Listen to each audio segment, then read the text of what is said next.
Hey all, Hibber here. Welcome back to the channel and welcome back to this video here on the good old Doom 3, 20 years old this year. And this video here I'll give you 5 reasons why you should replay this game today.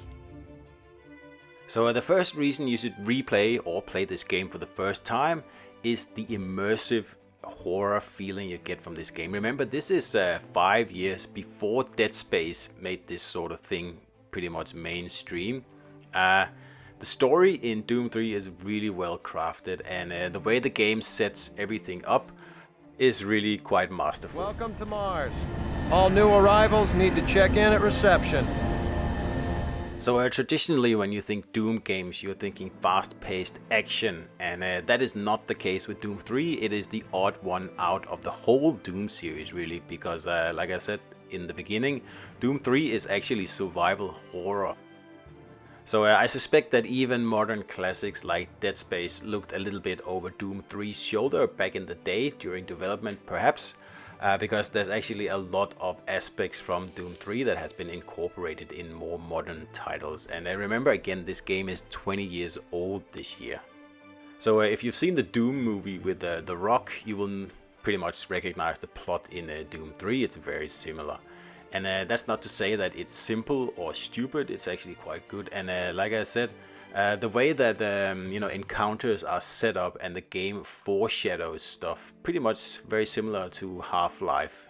Something along those lines was very popular back in these days. Everyone copied Half-Life.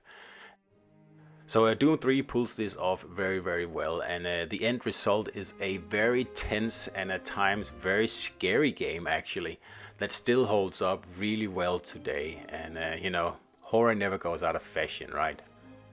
So what does go out of fashion though are graphics. But in this case, in the case of Doom 3, the graphics actually hold up really well today. Quite amazing considering the game is 20 years old, but most of it is down to the fact that this is a survival horror game, so it's very dark. So the low resolution textures, they aren't really that visible, even if you look very closely at them. And of course some things are a little bit blocky. For example, the character models, they are a little bit on the blocky side, but we can excuse that because the game, like I said, is quite old. There's lots of dynamic lighting in the game, and back in the day it was a bit of a showcase for the use of dynamic lighting. And as you can see, the flashlight effect even holds up today, and this is the BFG edition where there's less dynamic lighting than the actual OG edition. Immediate attention. Head directly to Marine Command. It's just that way. Again, the character models are a bit blocky. But you also get to actually step outside the space station on occasion, and you are actually given quite a view out there. Some of the vistas are actually quite impressive, even for a game that is, of course, set mostly inside space stations most of the time, because this is a space horror game, right? It is pretty much a more action-packed version of Dead Space, if you ask me. Complete with pressurizing and all that stuff that we're used to now from the Dead Space series. So the next reason you should play this game is the survival horror elements just on their own, right? Because unlike the pure run and gun chaos of the newer Doom titles, Doom 3 embraces survival horror, like I said. I mean, you'll have to manage your ammo, like your health packs and your flashlight, and you have to make every demon encounter feel like life or death.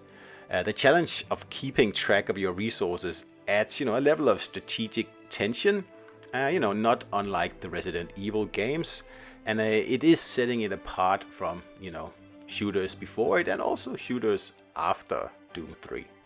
The game has lots of small, nice touches, and every, PDA you gotta find to get through a door usually has a good story behind it. So it's not like you just walk up somewhere and you pick something up and then you hurry down and open the door.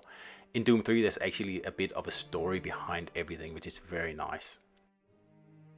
Alright, so the fourth reason is the iconic sound design, because sound plays a major role in Doom 3, and you really need to play this game with headphones or a very nice surround system. Sound design is key to Doom 3's horror, and I cannot underline key enough. You know, the distant growls of unseen enemies, the clanking of machinery in abandoned hallways, and also the unnerving silence all contribute to the fear in the game, right? With modern audio equipment, you can fully appreciate the layered sounds that just makes this game so immersive. So I highly recommend that you turn off the lights, put on headphones, and just enjoy the setting, because the sound is just that good. It really is. You constantly have to listen for footsteps and just general noises that don't really belong, because in this game, if you run into one enemy, it's almost guaranteed that you will run into another enemy, and it's usually from behind. So if you can, set those encounters up on your terms a little bit better, then that'll help you out a lot. And like I said, the sound design or the sound help really, assists you in this by quite a bit. Alright, so the last reason is that Doom 3 is a compact yet engaging experience, right? These days, when you sit down with a first-person shooter, you're looking at, sometimes, 40, 50 hours of gameplay to, complete it, if you're a completionist. Now, at Doom 3, on the other hand, you can go through the whole game in about 10 hours without breaking a sweat, really. And of course, you get a great story, and you get, great entertainment doing it. And the game is, these days, you can get it for a few dollars online, or if you have PlayStation Plus, it's actually free, so you can just download it and play it, right? So, in other words, it's 10 hours of great entertainment for, very little money. So with that brings me towards the end of the video, but again, I just want to underline how much of a difference Doom 3 is to any other game in the Doom series. That could be Doom 1, Doom 2, or Doom Eternal, the more modern versions. Doom 3 is totally different. It is, like I said, a more action-packed Dead Space game with dynamic lighting playing a very, very big role, and resource management also being extremely important. And other than the slightly blocky character models used in cutscenes particular, none of the game really seemed dated yet, and that is again quite an achievement for a game that is turning 20 years old this year. So in other words, if you have the opportunity to give this game a go, and especially if you have never played Doom 3 before, I highly recommend that you download this game on some platform. I mean, it's available on PC, Xbox, PlayStation, and like I said earlier, for very little money, sometimes even free. So I highly recommend that you give it a whirl, because it is one of the best survival horror experiences out there, at least the ones that happen in space. So that's the video, guys. I hope you enjoyed it. Any comments, pop them in the comment section. Other than that, don't forget to subscribe, and I'll see you out there.